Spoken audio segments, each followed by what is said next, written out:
frequently you will see a lot of people talking about present value. Let's say you started with a business, you invested certain X amount of money, but the question is, at the present value, excluding my initial investment that I'm doing, how much net profit in present value terms I'm making? That's nothing but the net present value.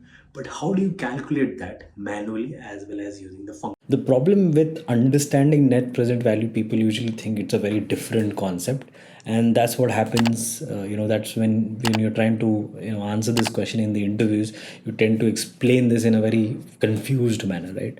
But all you're trying to do is you're trying to find out the present value, right? So if I let's say that my discounting rate, right? Discounting rate is nothing but the opportunity cost. So let's say if you are able to raise this 300 crores at let's say 12%, so that's my discounting rate, right? So in a generic sense, how do we find the present value? That is future value divided by 1 plus the rate of discounting raised to number of periods, which is 1, right? So you're trying to say that if I were to execute this business, right, and these were the cash flows, then all I'm saying is apart from my initial investment, the cash flows are this, right? So by investing 300 crores, I'm getting 612. That's what you're initially stating. But then what is the net value that you're making, right? So the net value that you're making would be nothing but minus the initial investment. So your net present value becomes 312 crores, right?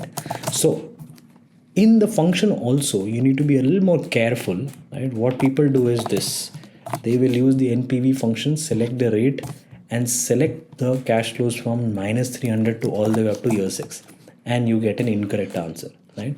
So this is incorrect because what the NPV function is doing is, in this case, it is also discounting 300 as period 1. So the NPV function assumes that the first cash flow is at year 1, not at year 0, right? So how do you counter that?